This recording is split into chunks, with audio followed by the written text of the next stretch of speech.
warahmatullahi wabarakatuh. Bismillahirrahmanirrahim. Alhamdulillahirabbil alamin.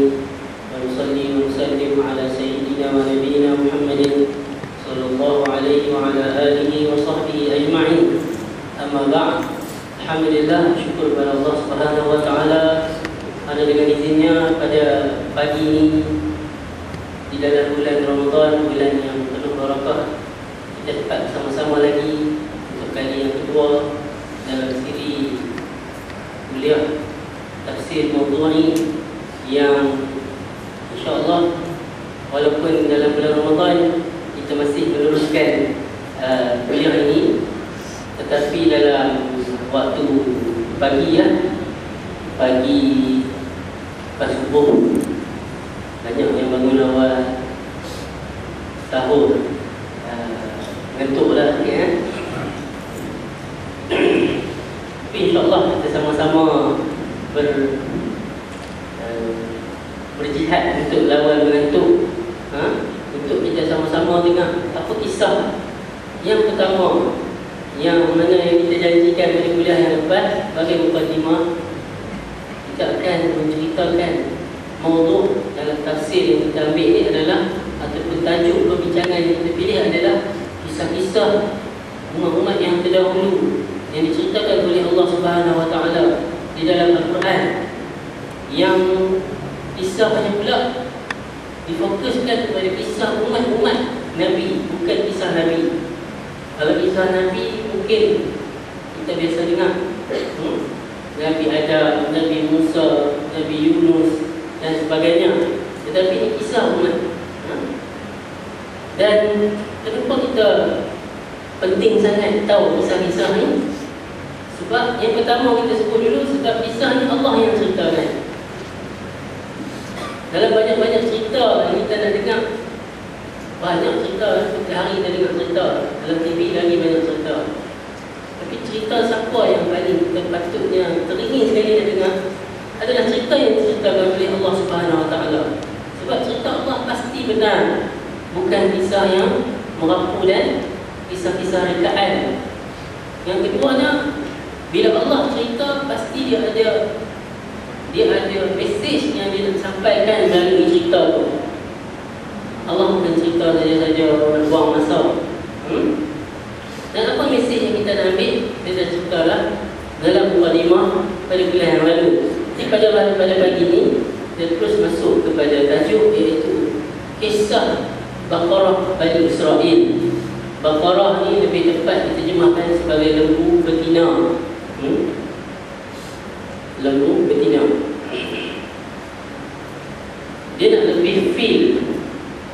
Kalau tuan-tuan, perempuan, muslimin, muslimat, dia ada mushaf Al-Quran yang ada terjemahan, boleh tengok ayat tu. Sebab kita kuliah tafsir, lupa nak pesan.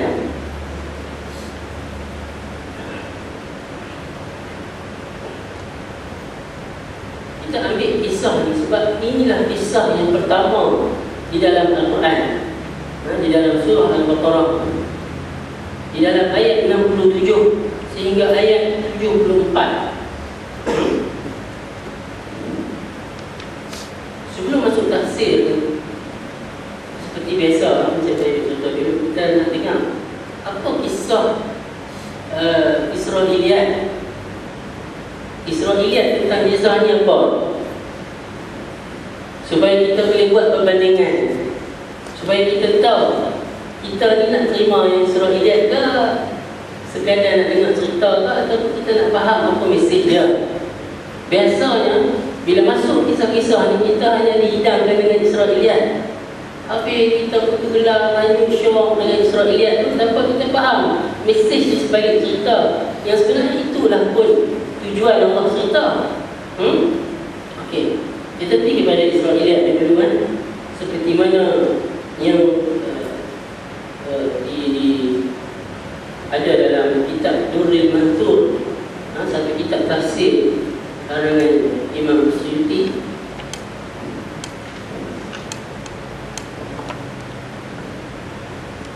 Kisah dia bermula, ada seorang pemuda Bani Israel. Dia ada seorang pakcik yang kaya, yang banyak harta. Weh, dah cerita, masih ada pemuda. Ni Israel.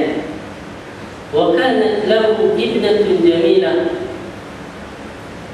Pakcik dia yang kaya raya tu ada anak perempuan cantik. Dia jadi drama. Sepupu dia lah. Sepupu dia lah, pakcik dia ada seorang anak perempuan cantik. Yang pemuda ni bila lah pakcik aku nak mati, tu harta banyak. Harta banyak.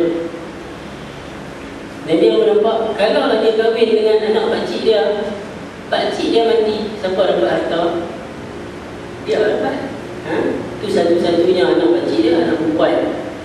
Dia pun kahwin dengan anak pakcik dia untuk mewarisi harta yang banyak tu. Tapi orang tua ni panjang umur, tak mati-mati lagi. Lambat sangat tu nak mati. Ni nak guna harta kan? Maka pemuda tadi pun tak sabar nak tunggu pakcik dia mati. Maka dia pun bunuh pakcik dia. Dia pun bunuh pakcik dia. Dan dia bawa jasad pakcik dia yang dia bunuh tu, dia pergi letak depan satu rumah orang. Kawasan mereka ni lah, kawasan kampung mereka ni. Dia letak depan rumah orang. Dan dia pun duduk depan pintu tu, tepi mayat pakcik dia, dia pun menangis. Orang pun mula, siapa yang buat jadi ni? Kan dia buat ramai lah. Dia kata ni, orang rumah ni dah bunuh pakcik aku. Pakcik aku lagi dah mati. Yang tuan rumah tadi terkejut, tak tahu apa tengok orang dah ramai. Masa bila pula ada mayat ni, kata kami pula yang bunuh. Dah jadi orang perdebatan kacau bilang. Masing-masing tuduh. Bukan aku yang bunuh apa semua. Nak dirikan cerita, dia pun bawa lah kes ni kepada Nabi Musa alaihissalam. Sampai-sampai Nabi Musa, dia pun bercerita apa yang terjadi. First kali respon Nabi Musa, pergi cari lembu, sebelah lembu, seekor. Dia kata, apa? Kami nak bercerita pasal ada orang mati, lepas tu tak tahu siapa bunuh. Ni apa suruh pergi sebelah lembu? Tak ada kaitan nak pergi apa. Suruh benda lain, diminta benda lain. Carilah siapa yang bunuh, bukan semua sebelah lembu. Dia pun dah tak mahu nak buat, banyak soal jawab. Banyak soal jawab dengan Nabi Musa. Akhirnya Nabi Musa pun sampai spesifikkan lembu tu, sampai payah dia pun nak cari warna dia, umur dia, pekerjaan lembu tu semua. Pendekkan cerita lagi. Akhirnya dia pun mencarilah dengan ciri-ciri dan sifat yang disebutkan oleh Nabi Musa yang makin seolah-olah payahlah nak cari. Payah nak cari. Cerita cari lembu tu pun panjang, Israeliat juga lah. Cerita lembu. Sampailah jumpa seekor saja lembu yang macam Nabi Musa minta.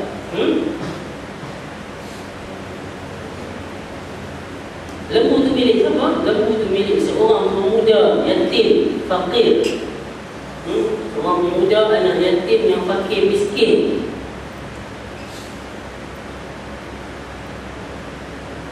Oleh kerana dia saja ada lembu yang macam yang Nabi Musa minta, lembu yang tu, dia pun demand tinggi lah. Dia mahal. Dia bukan tawar-menawar, makin turun harga, makin naik harga. Sebab dia tahu macam mana pun dia pun kena beli lembu dia untuk sebelah. Sebab dia yang ada lembu tu. Makin naik, makin naik, makin naik. Dia cerita lah sini.